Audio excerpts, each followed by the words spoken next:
Cal. Let's switch to the state's capital right now, Columbia, South Carolina, where Ron Paul is right now. Congressman, good to have you. Thank you, Neil. Good to be with you. How important is this state for you? Well, it's very important, but it's not do or die. You know, we expect to pick up some delegates as we have continued to do so, and we'll continue on. You know, it's interesting. It is a proportional vote, and along the way, by a proportional vote, even if you're second or third, certainly nothing wrong with that. You've been very, very consistent.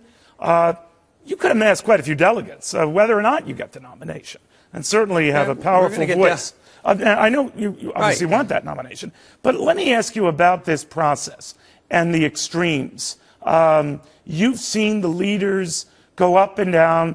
Now Iowa's been recertified to show Santorum won and not Romney. South Carolina, where Romney was winning, he might lose. What's going on within your party? Well, I don't think the message is very clear. I have a very clear message, but I'm challenging the status quo. The rest of the candidates are part of the status quo, and nobody seems to be happy because they don't see what difference they're going to make. So their numbers come and go, but if you look at ours, you know, there was one time, not too many months ago, they knew that we had a significant group of people that were interested in what I was doing and having a precise definition of what government should be doing. But the ceiling was always 8 or 9%. You know, yeah, he's doing okay, but there's a ceiling.